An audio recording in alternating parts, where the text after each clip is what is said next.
The people that fit into Rentokil Initial are the sort of people that are happy to go over and above.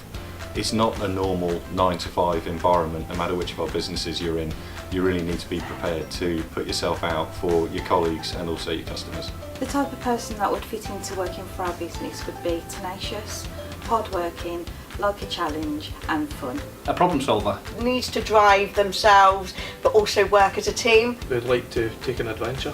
The type of person that would fit into our business is somebody who's enthusiastic and is goal driven, wants to do well, wants to exceed and excel. I think we're one of those teams where you need to have a real sort of go-getter attitude and really just, if you're not sure about something, give it a go. We'll all try and pitch in together and see if we can find a solution.